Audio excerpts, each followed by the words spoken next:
into the best of 5. Yes, they certainly can. They're going to want to get themselves a big win here. KLG, they definitely struggled against G-Rex. They lost the fastest Baron of the play-in so far, and then they quickly got demolished afterwards.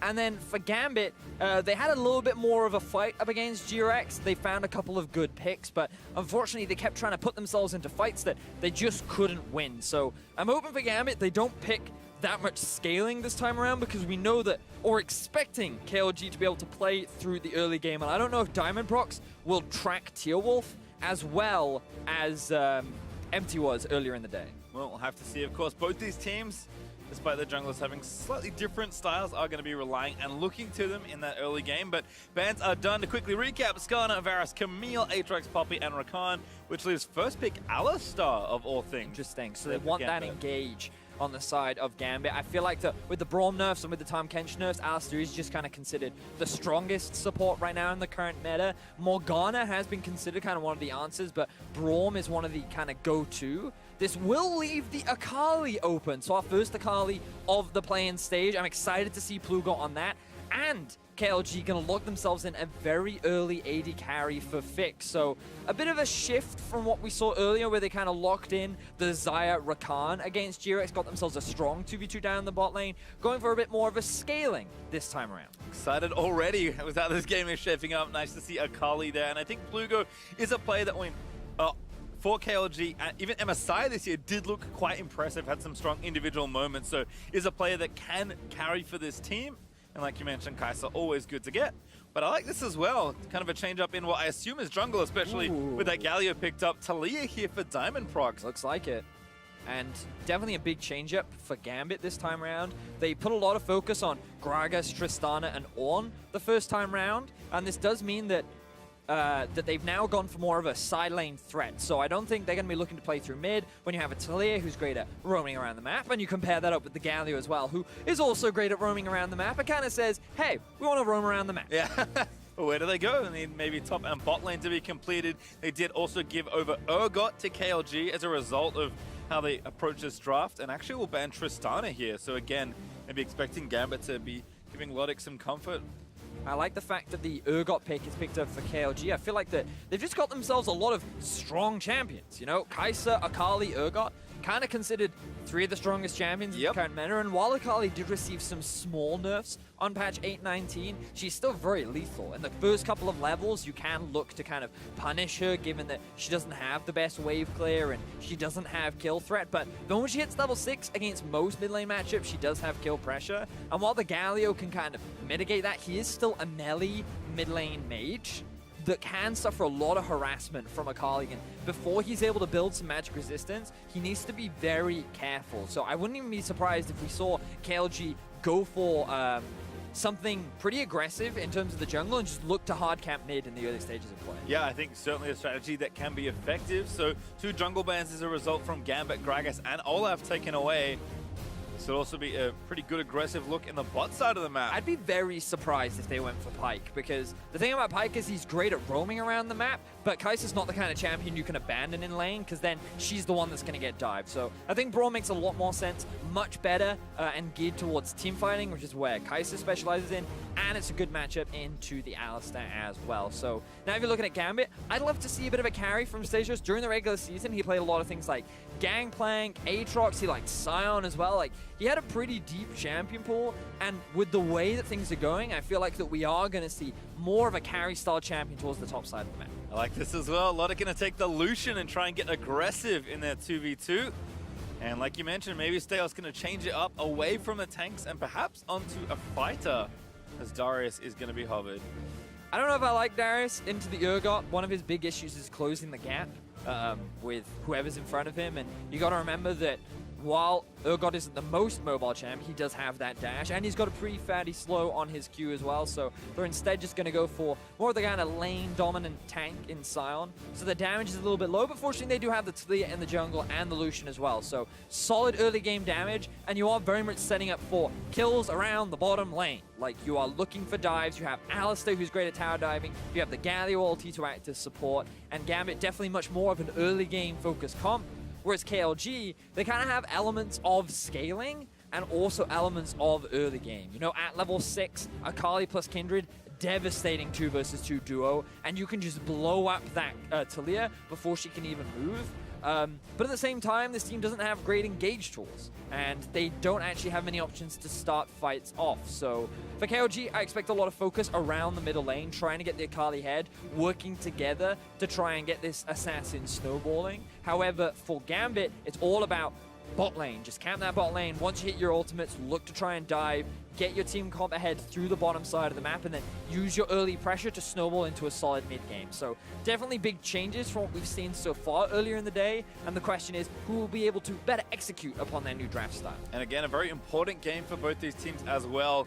Never feels good to go 0-2 on your first day of Worlds. You want to keep the hopes alive and give yourself an easier path. So we'll see which team is going to emerge victorious here. But it is fun again to also see adjustments from these teams, and you have to be real quick when you're adjusting to the meta at Worlds. It often evolves game to game. So I like seeing these teams make some of the changes, and I'm excited to see Plugo kind of given the most agency on his team. I think we talk a lot about Teal'c and how good he is, and understandably, the team plays with and around him, often on his aggressive picks, but I think Plugo has the ability to really take over a game. And on Akali, you're kind of being said, you know what, take over this game, because if you don't, we may struggle. It's very, very true. And we'll see how he's able to do on it. Remember that both of these teams are currently sitting at 0-1 in their group. Both were pretty handily defeated by G-Rex, and they currently sit at 2-0. Now, both these teams will want to find a win just because it makes making it into the play-in playoffs that much easier. Starting off 0-2 just makes your life really difficult, to be honest. So they're going to want to avoid that. And the fact that KLG bringing out the assassin in the mid lane, Akali, one of my favorite champions. I absolutely love playing. And even though many do consider Galio a good pick into her, I strongly believe that in the early levels, you can really bully that Galio hard. Just because Akali thrives in short-range matchups. Perhaps not in the dance-off. I do feel like the Galio has the better moves in that scenario. But the thing is, because she has so much spammability on her Q, the sustain she gets, the damage that she gets, and how easy it is to proc your passive as well, it's just really easy to harass melee champions, which means that every time he walks up to try and clear the wave, you just throw damage out, and he won't have that much magic resistance at early levels. So you can really bully him around, and when you run an Ignite and you hit that level 6, you do actually have the potential to solo kill him, or at least generate the pressure to give your jungler the option to actually invade and do some stuff. Once he gets some magic resistance, that's when it becomes really boring for Akali, and she can't really do anything. Yeah. But until then, I do feel that the Akali can do stuff during the lane. And excited to see both mid-jungle duos, of course, for different reasons. I think if Plugo gets ahead, that helps Teal'c. If Teal'c gets ahead, that helps Plugo. There's certainly a lot to work with there as Kira already getting aggressive. Interesting. Started with the E on the Galio instead of the Q. Wants to just get in the face of Plugo a little bit. Does dodge out from that Q as well. So Kira again, ooh, very nice E. Aftershock is going to proc, but not do the damage. So it's the combination of the E with the Aftershock that makes it that much harder for Plugo to trade back into him, and also provides you with some pretty solid wave clear. And the mana cost is also pretty low, so I like the shift up here from Kira, working out pretty nicely. And you combine it with your passive too, and you'll have some pretty solid wave clear. So good adaptation there to give you a little bit more power in terms of the early trading. And it will force Plugo into tower, but here comes Teal'c. Yep, again, level 2 after that Crab, very quick to try and pressure mid. Wave's in a good spot for it, but Kira, playing respectfully, will back away from the potential pressure. Teal'c, though, maybe has his mind on other things. He's going to go Crab to Crab here after that blue buff. And Diamond is not in sight. He's busy on the Krugs. So that will be double Crab there for Teal'c. Nate even rotating down just to get some vision and to make sure nothing bad has happened. Did they see that blue buff? Yes, they did. KLG just wanted to make sure that they will be able to secure this objective. Diamond Prox, knowing that the risk of an invade was real, so he's just going to do a full bot side clear. He wants to try and steal some stuff away himself, but he's going to realize, there's nothing here. So that's a little bit unfortunate. Teal'c, as a result, is going to get the blue and the Gromp. Have to settle just for the Wolf Camp there for Diamond Prox. Always kind of feels bad. Diamond, of course, very famous for his ability to out-partner, out-jungle people, but a lot of people have learned from his ways since very far back in the day. So Teal'c with a good aggressive path, with some intelligent choices, will find himself pretty comfortably ahead here in the early game. Yep. Got a mark to boot as well, which always feels good as Kindred. So we talked a little bit about like win conditions, what both teams are looking to do. You know, to reiterate, Gambit looking largely to play through bot lane. They have the Lucian Alistair, which is really good duo, largely into the Kai'Sa, who can't really threaten that much. You can already see down towards the bottom lane, there's a lot of pushing. They're being forced underneath their tower. They're going to take a bit of harassment, and that's just kind of what you'd expect from a Lucian, who did receive a small buff on recent patches. And you know, it was Freaky who was telling me, you know, I actually think he's going to come back into the meta. I was a skeptic, but clearly I was proven wrong, as we've seen him a couple times today. And they're going to want to do that once they hit the level 6 mark broadly, but Diamondrock's going for an invade. Kira abandoned him, actually. Kira could have been set up for potential kill. Plugo invis will not get taunted out either. And T-Wolf almost gave out the bust, and now it's Diamond that's in trouble. A good knock-up though from Kira, as Kira also going to be forced to flash away as Nate rotated down on the Urgot. So a lot of summoner spells used around the middle lane, and we see a bit of a trade in bot. Oh, again, getting aggressive, but a door put up there by Braum is slow. Prevents so much of the incoming damage. Logic, though, still moving up, trying to get the love taps down in onto Fix. That was very aggressive from the bot lane of Gambit. Flash and Ignite used for only the heal of Fix. I think they were pretty ambitious with the amount of damage output that they thought they were able to throw out. Remember that there is a Braum that can just, you know, use his shield, mitigate all the damage from the Lucian. So unfortunately for Gambit's bot lane, they couldn't really find much off the back of that, aside from a bit of pressure. And now the Gambit bot lane will be moving up. Here's T-Wolf sitting in the jungle. Yep, again, with double buff, so pretty threatening here. Edward also no flash. Here's the TP in from Gambit, though. Edward gonna try and turn it back around. They want the buff. Donation successful. Luddick, he's gonna pick it up. And there's the taunt as Kira collapses and Plugo goes down. And Edward, he'll be the sacrifice here for the team. Run, Edward, he's run. just gonna, you know, have some fun. And Fix, unfortunately, does get the kill. KLG will be happy with that trade. Well, 2 for 1 in favor of Gambit. Things looked a little dire at first glance. I was like, oh, no. Edward, he's going to get collapsed on. He has no summoner spells.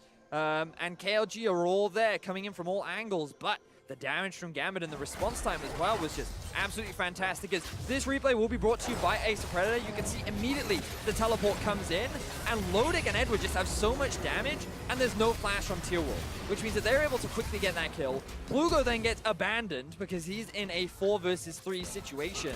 And so he has to give his life away as well. And while Fix gets a kill, and that's pretty good for KLG, the Lucian is ahead. The Galio is ahead. Magic resistance has started to come through for the side of Gambit, and now Kira is level 6. So that Gambit win condition of playing through bot is now set up in an even better situation. Nate just TP'd on a controller to protect that Scuttle. It was a bounty. Okay, that makes a little bit more sense. But clearly, very much rallying around their jungle as T-Wolf will get that mark. Not so bad, I guess, for the spellbook. Oh, God. Because Nate's going to get the lane pushed in here as well. But certainly the texture of the map changes a lot now that Kira is level 6. Also more pressure here for Plugo, but starting to take some pretty hefty damage in his trades. Kira looking good on the Galio so far, and we have seen Diamond get somewhat proactive in the jungle. I think, again, now that Kira is able to be so much more mobile with the Galio and the ulti at the ready, expecting that bot lane pressure to continue to mount here.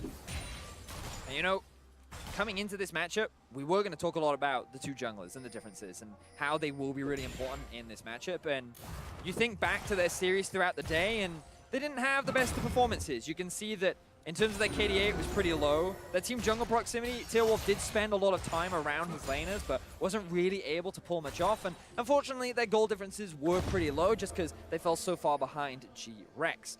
But coming into the tournament, we were like, okay, these 2 will be the focal point for these teams. Diamond Prox in their final was a big catalyst for how they were even able to win the final.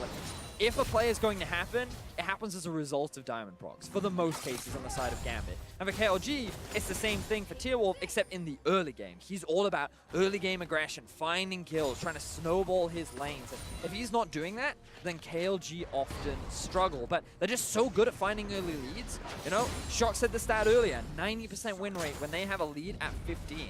But so far, he has not been able to find the lead against any of the teams in his group. He's currently 0-1 on the Kindred.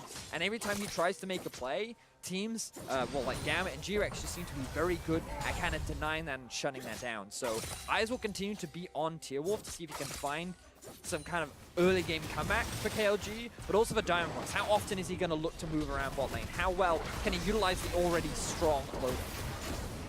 You can see T-Wolf trying to fight Kira. Blue buff actually over to Diamond. but makes sense on a mage jungler. Double ups here and level 6 for the Talia. The T-Wolf going to have to be a bit careful in the exchange, especially with Galio just to the right. Talks about Plugo as well, someone we maybe expected to have more of an impact on the Akali pick. Still has time, of course. Akali just kind of farming it out. Kira's been playing the lane well, just kind of keep it even and keep it pushed. But Plugo can take over in an instant with a playmaker like Akali. So we'll see if KLG can find those opportunities as well. But so far for Gambit, things seem to be going pretty well according to plan.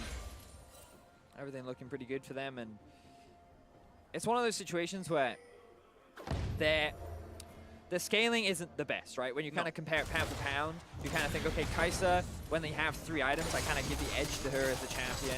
You kind of look at Akali and her ability to threaten the backline. Like, she could very easily just kill either Diamond Procs or Lodic. There isn't the best peel on the side of Gambit, and if Plugo can pull that off in a late game fight, well then a lot of the damage suddenly disappears from the side of Gambit. So in terms of scaling, I kind of give the edge to KLG, but that's never really been their strength. No. We talked a lot about the early game leads and how T-Wolf is the big catalyst for that. But for Gambit, their composition being a little bit more early to mid-game focused, right now, as long as they just keep utilizing their pressure, they should be in a good spot. As T-Wolf now looking for a gank. Yep, 3v2 on the bot side. Edward already popped Unbreakable Will, but that will be enough to dissuade the rest of that attempt. Plugo also roaming down as well, but unfortunately will not get too much out of this. And Kira even rotates down just to make sure he can be in ult range if needed, but back to mid lane there to push things in. And this has been something that Kira has done a lot, playing more of his utility and control mages and enabling the rest of his team. Talk about Diamond, always someone who can get going, especially on a champion like Talia. And here's a gank setup in the bot side for Gambit. Here we go, Gambit. This is the kind of thing we want to see. Play towards bot, look at the Galio, keep your eyes on the mid lane. There's the Talia ulti. All right, and here's the Sion. Oh, very nice cut off there. Fixie going to get rotated back into the bounce house he goes, and Stayhouse grabs the kill. Perfect execution there from Gambit, pulling off exactly what they need to do. They don't even need the Galio ulti either. 4 members strong, they're looking for first blood tap. Oh, Edward flashing onto T-Wolf, going to force the flash out as well. Edward now tanking the turret though, so has to walk out of turret range. Going to tank one more shot, but barely lived through the rest of it. Nate has come down here as well. Now going to flash forward. He's going to try and get the lock on. Finds Lodic, but not nearly enough follow-up damage to nail that execute. Good stuff there from Gambit. They aren't quite able to secure a tower, but they find themselves a quick kill. They get a couple summoner spells out from KLG, and they're just continuing to get their bot lane ahead while putting Fix behind. And we talk so much about how this is the way in which they're going to win this game. And I love the fact that they bring Stages down. You know, they rotate him down, they don't even use the teleport, they just take advantage of his ultimate.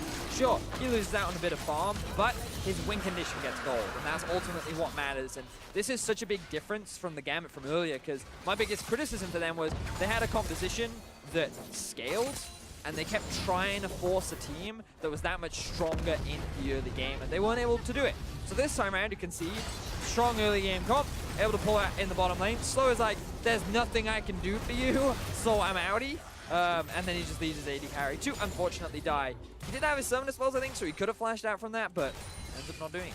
Yeah, once you get hit by the Sion ulti, not much hope left. There's a nice flick back there into Kira ulti. There's the next rock up. Tor gonna come in through, doesn't even really need it, but he's able to grab the kill onto Nate. Here's T-Wolf quite a bit too late, about to get knocked around himself. He does have ulti. Gonna buy time here for Plugo. Can Plugo make the play? There's PE1. So gonna execute around dancing, looking for Diamond Procs, who flashes out of the way. The next Q misses. Tumble over, here he goes, look for the play, finds it. Execute is good, flashes over the wall to get out to safety. And T-Wolf, he'll take the farm while he's here. Oh, Stages though, he's looking for it. Don't get out of there, man. Yeah, turret does go on now. T-Wolf actually can maybe look to chase, but no flash means probably not. And we finally see Plugo's first impact there on an exchange in top lane. So, 1 for 1. See, this is what happens when Gambit don't play around bot. You don't gank the Urgot lane, that's your mistake. Because he's so tanky, it takes such a long time to kill, it gives time for Plugo to rotate up towards the top side of the map. He helps out T-Wolf, and they're actually able to get a kill back. Definitely a positive for KLG, but still overall a net loss, given that kill goes over to Gambit, more farm is lost onto your top lane tank. And the bot lane is just being continued to pressure from the side of Gambit. So things still heavily in their favor, a pretty healthy gold lead. We're approaching the 15-minute mark and some of these big first items being completed, but here we see the dive. And The setup is pretty good. The Galley ulti is able. You can see just how long Nate just kind of survives for. Tearwolf is able to come through. This was definitely very, very risky, but he's like, okay, I've got Plugo coming, I should be fine, and with my ulti, I should just be able to stall long enough for Plugo to arrive, and then we talked about how squishy the Talia is and how easy it is for Plugo to get that execute. He uses ulti there to try and get the last hit, isn't quite able to pull it off, but then uses the E to jump over the wall to get the damage, and then he just flashes out just for safety. Probably didn't need to, I don't know if there was enough damage there, but does it regardless, he gets himself a kill. Yeah, Tearwolf continues to be harassed by members of Gambit, as they're back towards the correct side of the map as far as their composition goes this game. Continuing to apply pressure on bot lane. Of course, I'd love to get that turret. It's pretty low. Kaos also doing work here in the top side of the map after that earlier pressure we just saw. So certainly some room for Gambit to knock down turrets and expand their gold and map lead even further. But do want to grab that extra gold while you can. Doesn't feel like any of their turrets are currently in danger of getting taken down, but Gambit, even though they are likely going to get outscaled based on the compositions, I don't think their comp needs to play hyper early game aggressive to get anywhere. But they need to do stuff in the mid game to set up to kind of demolish before the Kai'Sa can really come online. So I mean, the worst situation for Gambit now is to not secure these outer towers. If they're unable to do that, then the game's going to be drawn out even longer, and that's when the scaling aspect of KLG can kind of come back into the game. But as long as they use the early lead to secure these outer towers, then it becomes easier to, once they hit the 2-item spike, start threatening things like Dragon and Baron, force KLG into a fight that they don't want to take, and then that's how you win the game, right? So I think for Gambit, they're playing just fine. They've secured bot tower. The Drake is already down. They'll use this opportunity to push out the wave, go back to base, rotate up to top lane, and then they'll look to set up around the Rift Herald, which can be used to either take mid or top tower. They can then get a bit of deep vision towards the top side of the map, and so on and so forth. So that's kind of like your textbook play of how to use the early to mid game advantage. And KLG will just kind of look to kind of find picks or objectives whenever Gambit are making these rotations, whenever they're trying to move around the map, because you do have Kindred, who is pretty strong in these skirmish situations. Once the Gunblade is completed for Plugo as well, that's a really big item spike for the Akali. So KLG, they just need to kind of find those opportunities, lie in wait, and just wait for Gambit to make those small mistakes. Going to clear out vision on the left side, of course. Now that they've rotated their duo lane up there. KLG also, knowing that textbook, did move their duo lane up pretty early. So able to meet the wave and buy some time for the pretty fragile looking outer turret there in top lane. Rift Herald also still on the cards. Only up for 4 more minutes or so, as Slow is getting harassed by Diamond. Know that they've kept Stagios up on the top side of the map. He does have TP, but they just want to zone KLG away from this tower to make taking this Rift Herald easier, but now they're going to force a fight. Oh, Kira actually ultied in, but that Stagios already out. Gets a decent knockup, but really just time to buy for the turret to fall. They do grab it, but those cooldowns burnt maybe mean that the Rift Herald conversion isn't as easy. But they get the teleport out from Nate, which is overall a net positive, because now Stagios in a side lane has that TP advantage, and it's easier for Gambit to force things. Oh, Edward in the brush as always! Double pole, Nate goes down, and that'll be Herald there for Gambit. And KLG, they tried to contest the Rift Herald, and they're not strong enough, but they're still going to try. 4v5, perhaps? Ultis are ready for pretty much everyone. They're going to maybe try and steal it away here. Plugo also on the big flank side, but Edwin again finds the pole into the Decimate for the bounce house. And KLG, Tearwolf ulti, but they're maybe going to die on the back end of the play. Plugo with a great shroud, dancing around the rest of the team. Pops himself away. I think he has to use ult 1. He does do so and dashes out with his second hit of it. That was really impressive there from Plugo. Buying enough time for his teammates to escape means that KLG lose no extra members after what looked like a devastating engage from the side of Gambit. This is where things start off. Gambit hiding in the fog of war. He doesn't get hit by the Q from Nate, and then boom, surprise! It's the meat man. It's the beef man is what I meant to say, as Edwards secures himself the double knockup. They find themselves another kill. And then this is where KLG just get a little overconfident. They don't need to contest this. You should just give up the objective. And then a flash in from Edward. Gets the flash. Double knockup once again. Tearwolf just in time gets his ulti out, so he doesn't end up losing his life. And then here, really good use of the W from Plugo combined with the slow and just kind of being a distraction to allow the rest of his team to get away with their lives. Does do so, but cost them a few cooldowns, and in the replay, Gambit did get themselves a Cloud Drake, so have equalized on that objective as well. Continuing to build up gold. They're 3k ahead with still quite a lot of this map to try and take away. Although Gunblade is done now for Plugo, and Gimsy's Rage Drag was done a few minutes ago there for Fix, so things are starting to come together, but like you mentioned earlier, Kai'Sa does need kind of that 3-item mark to get things going, and Logic is rapidly approaching item number 2. So Gambit now sitting at about a 3,500 gold lead, so they're pretty happy with the state of the game. Baron has spawned in about a minute's time now. The Baron taking speed of Gambit isn't the fastest, but they do have 3 big beefy tanks, so they can threaten it a lot because you can just soak up the damage for such a long time, meaning that you can force KLG into situations where they have to come check and they have to come and challenge you, which is kind of what you want, because that's the kind of situation where you can force a mid-game fight where you know you're stronger at that point in the game, and for Gambit, that's the kind of playstyle that they will be looking for. The outer turret, though, is causing a nuisance. Kira, nice taunt. Lands a big chunk of damage onto Plugo. Galio has really been very effective here in this game, although T-Wolf going to maybe try and punish Kira as he looks for a gank, but Kira dashes away, gets down the minion wave, and T-Wolf going to have to wait for another day as Gambit are already 4-man shoving the mid lane. Make it 3, although Seos is rotating down now. Edward again, he's going to look for that pole. He goes straight in onto him. Slow going to get knocked back in by the Talia W, and Logic picks up a freebie. Here comes the rest of KLG. Oh, God, what an angle from Stayhouse.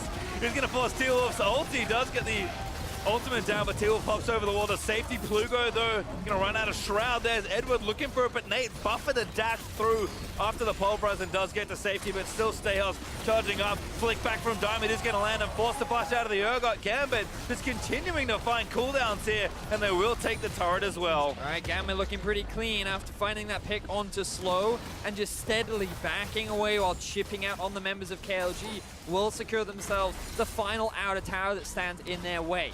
This is when they can use the pressure that they have to get some deep vision down into the top side of the enemy jungle. But unfortunately for them, they haven't reset yet. So they have no wards in their inventory, and they have little that they can do to set up. So they're going to have to go back to base, spend some of their gold, and then that's when we'll see the control wards start to come through. Yep. Again, they'll do that now. Gambit playing, I think, a little less reckless this time around. It is easier with a lead, of course, but like you said, they kind of just overforced fights, it felt like, with a comp that really did not want to be doing it and a position that did not want to be doing that either.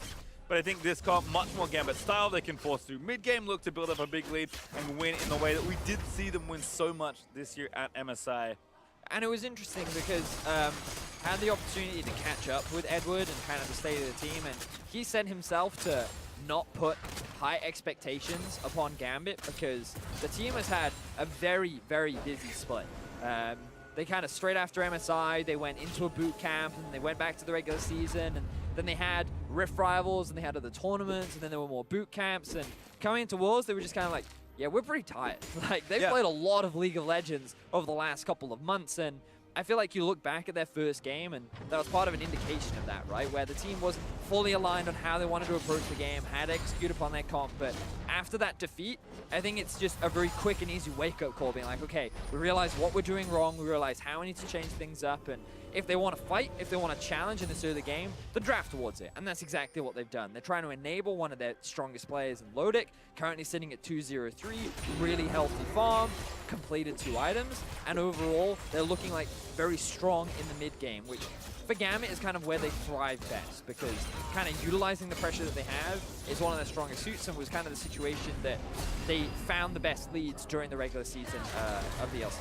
Interesting 2v2 brewing here in the bot lane, but Nate's going to get away there from Sion and actually Alistar that was incoming. Of course, KLG had reinforcements as well. Diamond, though, looking for a straggler. He's going to get found out by the sweeper, so we'll have to give that one up. But like you said, Gambit, it's true at MSI, it's true domestically for them, do love to win through the mid-game, and that usually means the big purple worm, Baron, will likely be the thing they pay very close attention to in these coming minutes. Kira now taking absolutely 0 damage from Plugo, which is why he's more than happy to hold him off on the side lane. Gambit doing what they can to steal away some of these jungle camps and overall be a pest towards KLG. And Nate really getting bullied out of this lane. But that's thanks to the early lead that Stagos was able to build up for himself. And now Gambit actually just grouping and sieging. Not investing a huge amount into deep vision. They've got a couple of wards littered around the Baron pit. and they just want to keep the minion waves pushed up before they move towards that objective and start threatening it. 1-3-1 actually using Kira, as you mentioned, in the side lane versus the Akali. Plugo with the Ignite is going to be not so hot. Going to take quite a while to run down to mid, so Gambit, I think, just playing with the position of their waves and the map, and probably just waiting for that Cloud Drake to spawn in 25 minutes. Also just to steal away camps, right? This is one of the things that you have when you have a really strong mid-game lead is, ooh, here we have a bit of a skirmish. Edward looks to try and disengage, but Slow already took so much damage. Kira is going to ult in. Lonic, though, is going to try and get the damage down, but Edward with the Ignite able to finish off the last remaining health of Slow, and now Stayhouse unstoppable, just going to keep chasing down. He finds Plugo. He is going to get the knockup through the Shroud, but he can't see after that. Still, the turret did fall down, so Gambit get out alive and take the objective. Yeah, I like the confidence there from Gambit. They recognized that Plugo rotated down faster, which meant that KLG actually had the numbers advantage, but the moment a small skirmish picked off, immediately Kira ultis in and joins the fray. Then with the fight ensuing, Slow gets caught out just like he did last time. The knockback from the Talia into the burst damage from the rest of the Gambit members allow them to secure another tower. They're going to get the second one off the back of it as well, and they don't need the Baron. They're just grouping, forcing, and they're coming out ahead. Yep, probably going to get this Cloud Drake as well. No, maybe going to recall Diamond in the area, so potentially just going to solo this one down. And Gambit certainly looking a whole lot cleaner just after one game here. Granted, a different opponent, of course, so tough to say exactly how all the things are adding up as Kira TP's back to mid. He's going to get down that wave and wants to keep up the pressure that he's been able to put on. KLG kind of know that, all right, we don't have that much we can control right now. We're going to try and apply pressure. Left side is best side because Baron is a big deal, but Stayos, another great drift on the Scion. Going to try and grab Slow, but he teleports across the rift. Stand behind me plus flash gets himself out to safety. KLG being forced away from the Baron though. After Gambit went to reset, KLG got a couple of wards down, and now Gambit are like, nope, I'm afraid this area of the map belongs to us. You do not have permission to be on our land. You will now face the cow, and you will be escorted from the premises. And KLG now at such a big gold deficit. With this Scuttle Crab, we'll give them a bit of information as to when that is starting off. But Gambit, they need to get control over their side lanes a little bit. They do still have the teleport on Stajo, so I expect him to go back down towards the bot lane to threaten that and push it out. Gambit also need to move in towards the enemy jungle, and to do that, they need mid priority. So you'll see Lodic and Edward moving back towards that lane, clearing that out, and then they'll group up with Kira to get a couple of deep wards down. You can see in their inventory all the control wards they have and the sweeper that's on the back of Diamond, and this will be used to just clear out the top side of the jungle, and then either look for a pick or just threaten the Baron to start a fight. Yep, no need to change much from their previous lane configuration. Gonna wait out this speed train there as well, which is timing out in a little bit. KLG again, probably need to start thinking about, okay, when do we think is a good opportunity to pick a fight? They're never gonna get the ideal opportunity at this rate. But do they wait for Fix to get that third item, or do they have to kind of go on 2 or 2.5? Tough decisions to make around the Baron, and Gambit are playing it pretty well to starve them away from these areas. I think the best case scenario for KLG is either getting a quick assassination onto Diamond Prox or Lodic. It's definitely possible if you kind of combine Plugo and Fix's ability to quickly dive onto the backline, but that's easier said than done against the Galio with his ulti and his W, and then the Alistar if you're waiting for an engage. So you kind of need Gambit to start the fight, and then you find a flank onto the backline. I'd say that's your best case scenario if you can't afford to wait until the late game, but I feel like Gambit don't need to. They can very easily force and threaten the Baron and put KLG into a situation where they don't get that kind of a favorable fight, which means that Gambit secure the Baron and then they can win the game. But right now they're actually just grouping and pushing towards towers. They're not using the Baron at all. Kaos is back on the fully ignite again. Oh, goodbye.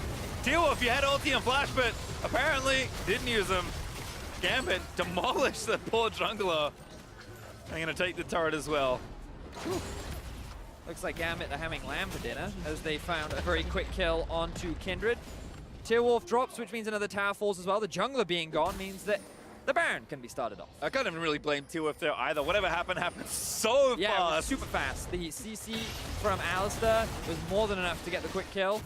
And now KLG doing what they can. If they lose this Baron, they know it's going to be that much harder. Oh, Kira again finds the quick taunt there onto Slow. Edward also going to zone them out of the way. Plugo getting himself knocked around.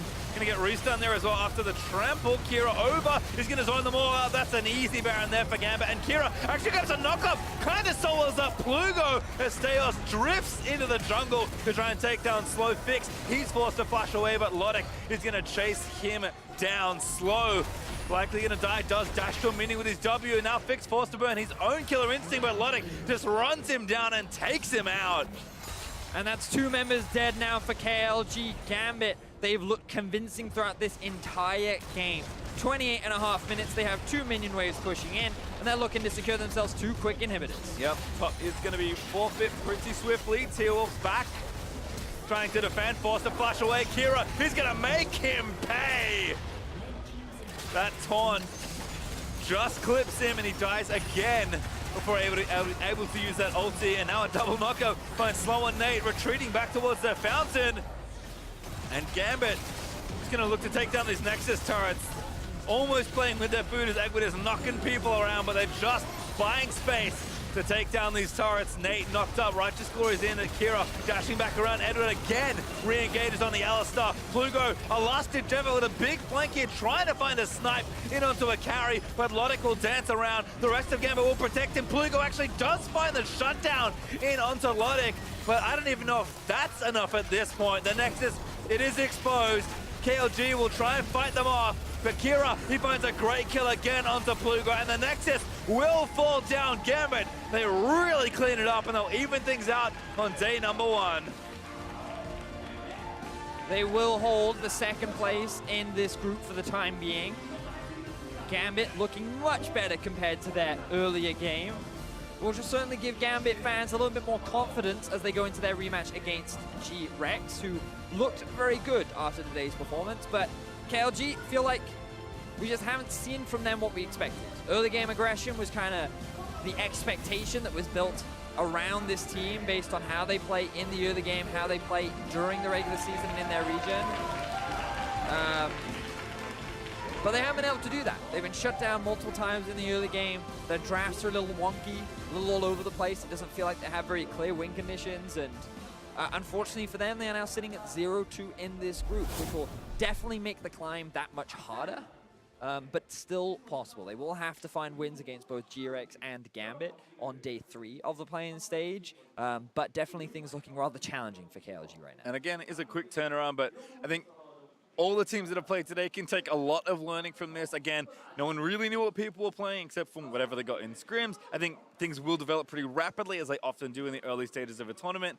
I think KLG, you're right, they kind of draft a little wonky, maybe picked a few too many styles to go. I think either enable Plugo or T-Wolf, don't try and enable both, because that feels like a bridge too far. I agree. I think that they just need to decide on lane that they want to play around and then just hard commit to it, because this is not the T-Wolf that we saw from MSI, right? And even though the team didn't have the strongest performance in terms of wins, we saw so much aggression from T-Wolf, where he was just constantly fighting enemy junglers, trying to snowball lanes, look for early leads, and we need to see that T-Wolf if KLG want to stand a chance of making it top 2 in this group. And I think for Gambit, you found your style. It was there all along, as you expected. Yeah. This is a team that just kind of helped themselves, I feel like. Even historically, these players love to go in and engage. Egwood is famous and infamous in many ways for how aggressive he likes to be on his support. So I think Gambit, they found their style. It may be a bit narrow, but they're going to stick to it, and it's likely going to give them some wins. Yeah, I hope that going into their rematch versus GRX, they don't give away 3 losing lanes. Yeah, they do have a lane that they can play around next time, but that will be on day 3.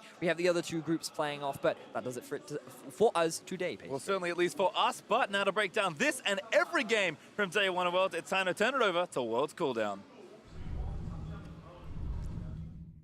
Yeah, thank you very much, and welcome to Worlds Cooldown. We're going to look back at the first day of competition at Worlds 2018 in Seoul, and this is what you can expect after every show at Worlds. We're just going to cool down, literally, figuratively, I don't know, like both. It was a spicy day. So yeah, it's good. Cool down. It could have been better. I mean, we were already talking about it. We'll get into it. lost, it would have been better. Yes, I'm still pissed off. Yeah, well, you're going a bit fast. Let's first wrap up Group D. Of course, it ended with this clash we just saw of Gambit versus Chaos Latin Gamers. And I have to say, for my part, I was really surprised, pleasantly surprised, by how Gambit recovered after what honestly was a horrible first game out of them earlier in the day. So they had a bit of time, and that's what I really value. Because remember, you get a lot of information off the first game. For them, it was the fact that they couldn't get out of the lanes. They were locked in these really tough laning bases versus a very good team in the lane. So a lot of that was understanding that they just need better picks. And especially based off the draft that they were given here. I think that they had a lot of great counter pick options because enemy team just decided to power pick a lot. Well, but I think with that you also say, how the hell did they get their hands on like Urgot and Akali and Kai'Sa and Brown? This is definitely a draft where you kind of look at KLG and say like, the buffet, take whatever you want. Yeah. They took everything, and I think they got a little bit too far down the rabbit hole with the Kindred pick. I think, maybe a tank jungler of some kind would have been better for setting up these lanes because, Gambit, while not using power picks, did have a pretty cohesive draft with Galio, Talia to go to side lanes and dive. And like you said, with the counter picks, they kind of had winning lanes. And so, they did give up a lot to get that strategy working. And I think KLG could have done a little bit better job with the tools. Yeah, to your point, Raz, I think it does speak in Gambit's favor that they gave a lot of those things over and had a well-crafted plan against it. However, my remark was kind of like, don't do that against every team. Probably. It's kind of a lot to give over, but I just also want to speak to the fact that they bounced back. Edward had not a good game in his first game of the day. That Thresh was not something we're looking at. I really enjoyed his Alistar, for instance, now. Diamond, although his early jungling was not the best, like they rebounded pretty well, and that's what you need in this best-of-1 scenarios. Yeah, I liked it. I liked the fact that they were cool, calm, and collected in the sense that they understood that preparation, getting the draft was in order. So talking about the draft didn't really paid off. But just individual performance. I understand that the Thresh, he was called Thresh historically. Like, he made his career, a lot of it off of, the Sona, but the Thresh as well later on in Season 3. So didn't pay off, but he just went back towards the Alistar, and the headbutt pulves were actually paying off. You talk about individual performances. Our MasterCard player of the game was Kira in this one. Well, Kira is someone that we've been following since the Albus Nox Luna days. That was kind of his breakout performances. And now I haven't really seen that much highlights from him in recent years on the international stage. So I hope we can see a bit more of that for Gambit. He does still feel like one of the more consistent members for them. And I think this was a good game for him where his job was not smashing, someone else in lane. It was about getting out with the rest of his team and working well with them. And like you said, they had set up in a lot of the lanes, and he was able to do a good job collapsing and being the biggest catalyst, as well as being able to say, you take Akali, I'll pick for the team. And that's the thing. This team is so creative during the year. They've always been a team with the most hectic compositions. This time around, it was the most grounded comp imaginable. It must have been a boring game for that Galio, because honestly, it was like, find yourself in a side lane, now come back mid lane, and now just bulldoze through it, because Akali's not going to find it in side lane the moment they set up the side lane waves and just had a large enough wave to just bulldoze through. So I really like the fact that they were disciplined near the end of the game.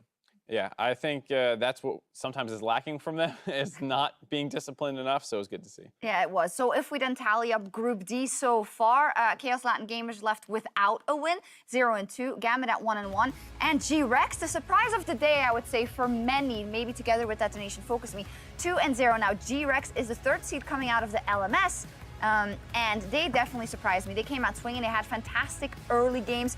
MT was an absolute monster today. So for people who didn't catch the games, how good was he? He was incredible. I think that his pathing to keep his lane safe was mostly important. Because a lot of time it's actually on the lanes to make the jungles look good. If you're playing really well and communicating with your jungler, then it's easier for your jungler to go towards mid lane if he knows the waves piling up. A lot of that, Empty had a great understanding where he needed to be. So he got his Skarner pick, he made it worthwhile, and I think that Empty coming into this is a jungler to watch. It was a group where we were saying it might be the most open group, and we haven't seen A and B yet, but so far actually compared to C, feels very separate, where it's like, here's G-Rex, dominant laners, still have pretty good team synergy, and Gambit and KLG are just not up to snuff quite yet. So like, it does surprisingly feel like the more decided of the two groups. I think that's fair. We are just setting up for an interview with Gambit as well, a winter interview. It is winter, I guess, right? In some parts of the world. Not here. Not everywhere. It's hot. All right. So in any case, when we then button up this group, it also means that Chaos Latin Gamers is left without a win. I'm definitely a bit disappointed what I've seen from them today. Now, when I was talking to their expert, Tommy, one of the casters of the CLS, I talked to him about Tyroluf, and I said, well, he's getting a lot of hype. We looked at him a lot at MSI, and he said, well, there may be a chance that he goes a bit too far with all of that, and that it turns in from being aggressive to being too overconfident and too aggressive. And maybe that Kindred pick here and the play plays into that story. It's something we should track. Yeah, the Kindred's one. The other one was the Xin Zhao. I think the largest disappointment for me for Tier Wolf was that he's very brute forcious in a lot of the plays that he makes throughout the mid lane. There was one time throughout mid where I was like, he's camping for a kill. I was like, what are you trying to do here? Because Ryze already got his base, so he doesn't need a base in that instance. You're either looking for a gank, but that's such a slow push that you're just going to be there for days. A lot of the time, in that moment, he actually just walked out, had to flash out because the counter gank came through. And so there are a lot of times that I'm wondering what he's trying to gain out of it, what the plan is, because it hasn't been thought through. Oh, I don't want to just call one person out. I think for KLG, nothing is really working so far. What are your thoughts as to how this group is going to evolve? Is this G-Rex clear favorite #1, Gambit #2, or are things going to move? For me, it feels pretty decided. Like I said, like G-Rex just looks too good individually for these guys to be able to break out of. I did like what I saw out of Gambit here, where like a very team map-oriented game plan, and I would like to see that against G-Rex, where you don't have to worry about the individual matchups quite as heavily. But even then, like I said, I didn't feel like G-Rex looked bad in team situations, so I don't think they have a great chance versus them. And KLG, with Tier Wolf supposed to be like their big playmaker, hasn't seen that show up yet, is concerning. And I still predicted Gambit near the end of the day to take it. I think we both did, because I was willing. Nice to call it. Oh, there you go. I was willing. We can get a full screen soon. Yeah, well, at soon point. Later. We gotta stash it. I was willing to have some faith, because at first game, if you just lose every lane at that point, you can easily say, we'll just fix it off the draft. Yeah. And you'll have some faith that when we get to the team fights, they're a great team fighting team, but they didn't get to that point.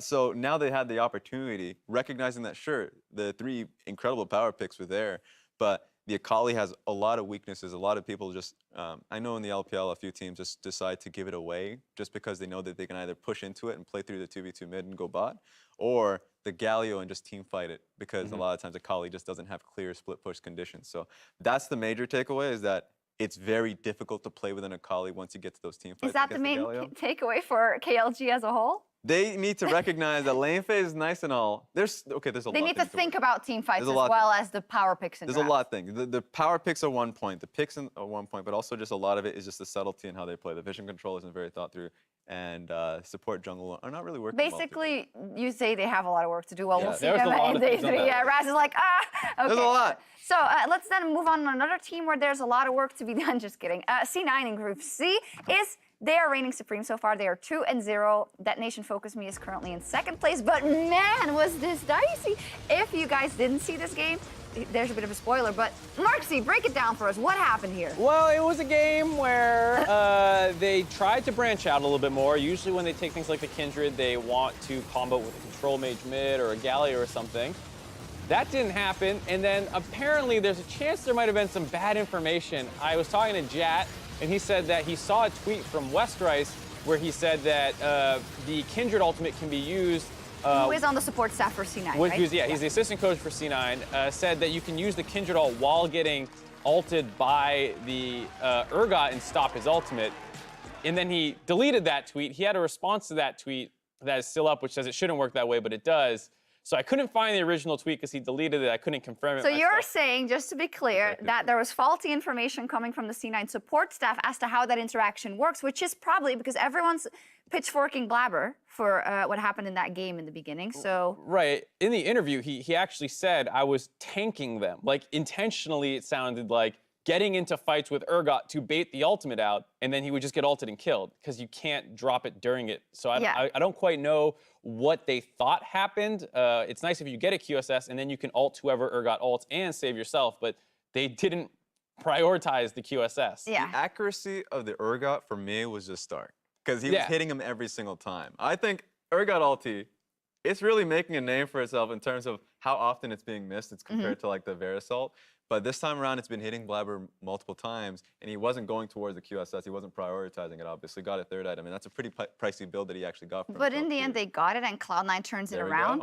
And I just wanted to jump on that you said, the Urgot ult, but Evie was destructive on that pick, and that Nation Focus Me in general really had a good showing here today. Yeah, very good. The fact that Evie in team fights, because he's been great in lane, but when he brings it to the team fights on the Urgot, that's just destroying a lot of what the composition for C9 was really being built for, is to out-survive. And so if you don't have the ultimate coming in from Kindred, then you're really waiting on Lissandra, and that's not a lot of time if you're comparing the tanks that Urgot's being able to, buy some time with. Yeah, I think Detonation had the best combination of like power picks plus their own meta working together. I think a lot of their comps made sense where they're taking Varus and Kindred, but they're also slapping a Karma in the mid lane, which no one else is really doing. And then here with the Ziggs to be able to survive the dive, and then Urgot would just go like 1v3 the backline. So I liked a lot of what I was seeing from them. I agree. We going to an interview in just a second. I want to button up kind of the C9 story. And you, Marks, were like, being such a fan of NA during that game, you were ready to say, like, I heard things like, well, if C9 gets through and get in a group, they're going to lose anyway. So Hold what on. do you have to I say for said yourself? Group B specifically. All right. I said Group B is the group of death. Everyone says that. Yeah. Like, I was saying, even if C9 loses this game, I'm actually not too upset because it's like, I want to see, like, if they end up in the second seed and you have to play versus G2 or EDG, is that really that much worse than getting just thrown into Group B? You know, I was saying C9 actually has other routes forward beyond just like get one seed, All right. beat a Okay, two okay, seed. okay, okay. It's a hard life for NA right now. Yeah, no, it's good. I like it.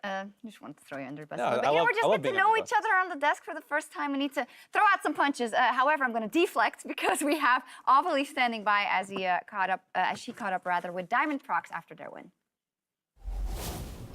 I'm here with Diamond Prox, the jungler for Gambit. Congratulations on that win. And in that last game, you guys looked a lot more composed and put together than game one. So what really clicked and what needed to happen for you guys to come together as a team? I think we just needed to lose. No, yeah, when we put ourselves in a situation where our backs are against the wall, that's where we play the best. Well, that's perfect. High pressure, high stakes. That's what Worlds is all about. And I mean, speaking of which, last year you guys had a kind of a rough showing at Worlds. So what does it really mean to the team to end today on a win? I think it means a lot for the team to not go 0-2 in the first day, because otherwise, like, everyone was going to think if something has changed over the year. Like, we know that a lot has changed and we improved a lot, like as a team, as a players. But when you will still go 0-2, something might go wrong in your mind, and your mindset might be like somewhat bad. But now we showed that we're better than the year before, that we can actually win games, and now it's only up to us to continue this kind of like play in the future. And from what I understand, you guys didn't have an easy path to get here to Worlds today.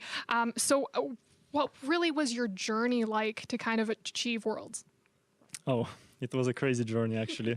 If Spring Split was kind of easy, and then MSI was really fun but hard, but then we didn't have much break between MSI and future tournaments like Rift Rivals, and then we had some like random tournament in Russia that we played also. So without rest, we played all the tournaments, I think, really good, but we were very, very tired during the whole summer split season, like even regular season. We were very tired, and because of that, we struggled a lot, even like getting out of the regular season. We were 2 times we were 1 game away from not getting to playoffs, and then after we got to playoffs, in the first semi-final we were down 0-2, and then we're about like to lose the 4th game too, but somehow miraculously we managed to come back and win the whole thing and then get the World. So that's pretty great. Like, this whole year for us is, I think, a really good showing that we can do good as a team. But Worlds obviously is the biggest stage, and we want to prove that we can do good things even on the biggest stage. Busy split. Sounds like you put in a lot of hard work, and today it paid off. Wish you the best of luck with your upcoming games this week, and thank you so much. Well, there we go. Thank you so much, Ovalie. Wonderful interviews. Your first day at Worlds as well. Diamond had a lot to say. He just wanted to emphasize that it's been a busy year, but getting a win at the end is good because you don't want to go 0-2. Look, it was just a deep sigh, because he mentioned it. They had a lot to go through throughout the entire split. There was a real slump there. And remember, just a nitpick, just a little tidbit, is that for Summer Split, a lot of the teams that really focused on their AD carries took a big hit just because it was a mage bruiser meta.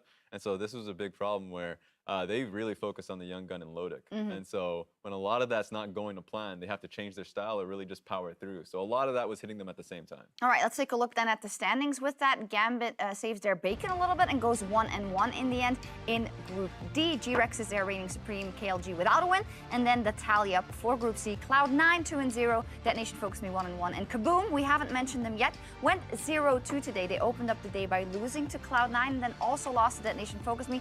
I'm definitely a bit disappointed. I'm not going to say the CBLOL teams have been amazing in the last couple of years, but they've always done better than this, right? They've definitely put up a fight in the group stages. So I wonder if they're going to bounce back. Yeah, they've punched above their weight a few times.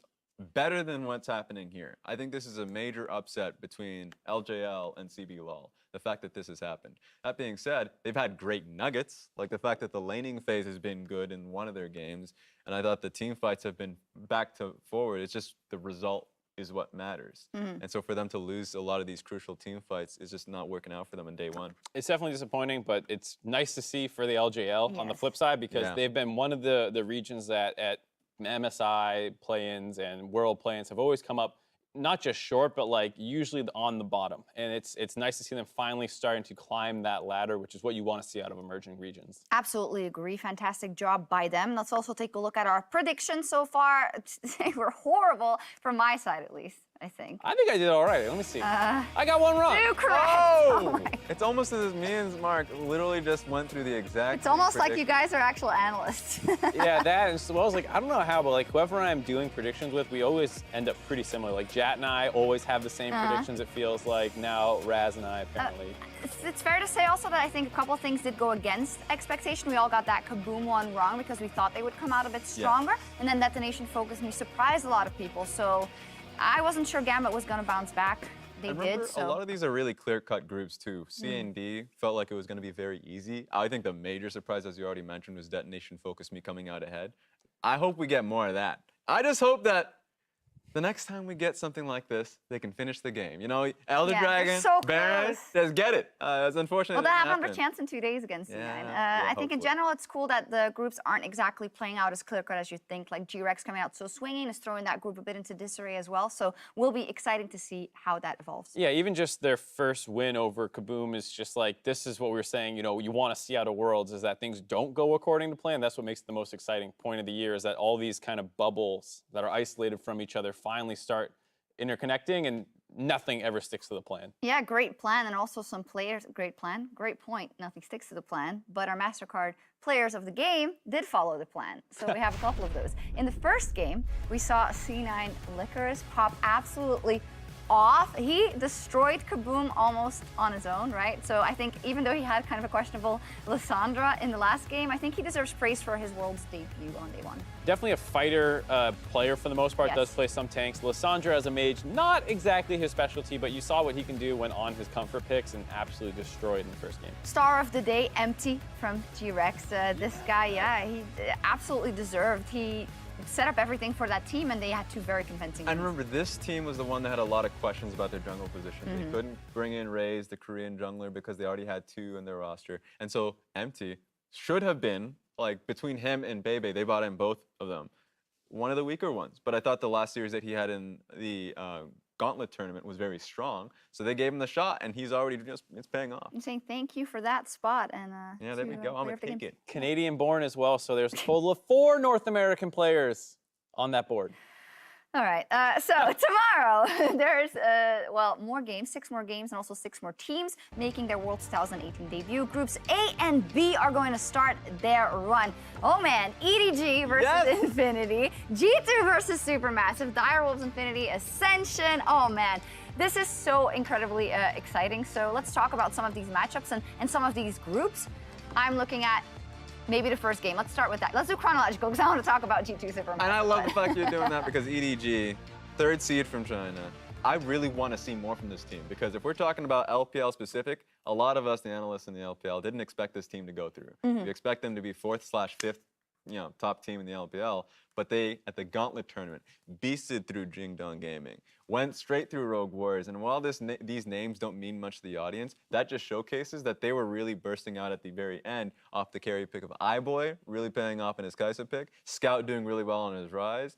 And I thought that the team fights were just really coming out. And I thought it's interesting that they're up against the LLN because if you remember last year, the 1-2 seed matchup to get out of the play-in stage, it was Lion versus WE. So they have a little bit of history in the play-in stage between the LPL and the LLN. Yeah, that they do. We talked a lot today about teams that went through the gauntlet, started off strong here. I think the same could probably go for EDG. You know, they had to fight in that gauntlet, though. Let's not mince word here. It was very, very close. They had to come back. They had 5 games, but in the end, fantastic stuff. Yeah, very tough. And I think that going into the specific series, a lot of the history that you've talked about is going to be very true today.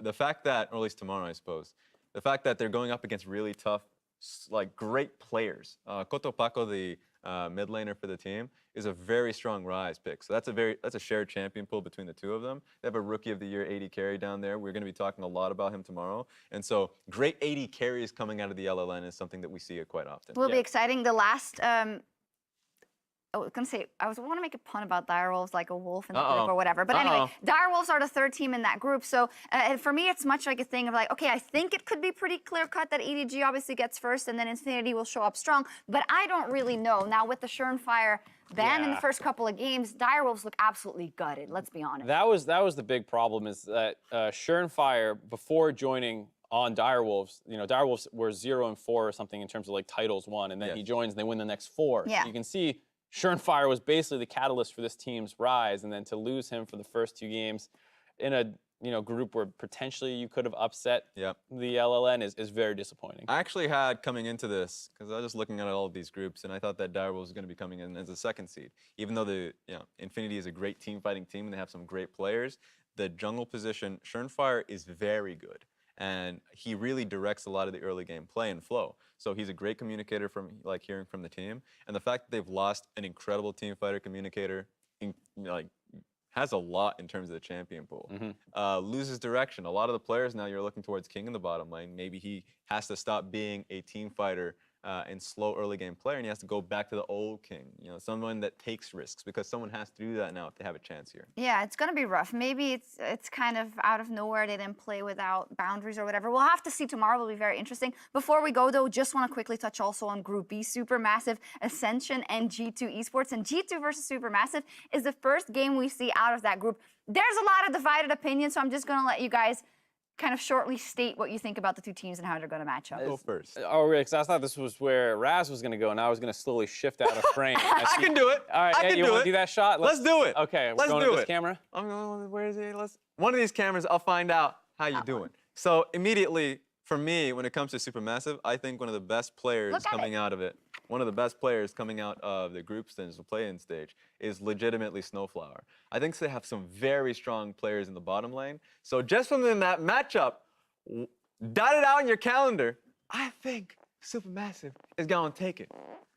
Already. I'm just putting it out there. That's the one. Yeah, bottom lane. The gauntlet. Look at the bottom lane. The gauntlet has been thrown. Verius has really strong feelings about G2, and I'm just going to jump in because obviously I'm from Europe, so I am supporting, or from the EULCS rather, so I am supporting G2 Esports. I mean, I think you make a good point about the bottom lane, but it's also a bit overblown because Yarna, people always like to say bad things about Bjarne, and he's so absolutely terrible, but he really isn't if you look statistically. I do think they have an advantage, but in the rest of the map, G2 should just have that game. That's how I feel. It's like, even if you are right that Zeitnot destroys Hjarnan or something, like, you still have Caps versus GBM. Even if it does happen, you still have Caps versus GBM. Yeah. It's disgusting mismatch. If you're asking me who wins in a best Oh, excuse me, Perks versus I know we all want to watch Caps, but tomorrow is Perks, who's also really good. If you're asking me who wins in a best of 5, I think it comes down to G2. But remember what happened in MSI? MSI was a big takeaway of surprising players. Yeah. Now, even though I take a look at the bottom lane, a lot of it was actually on GBM as well. We didn't expect much from GBM coming into the tournament in MSI, and in group stage, he came out as the look-see player. Yeah. So his split pushing is great. I think they have a lot of great players on that roster that we should be watching out for, and it's going to be on G2 to really just play the game slowly. I do think it's going to be a phenomenal matchup. That is for sure. We'll have to see how it plays out. However, we're going to sign off for us here today. The first day at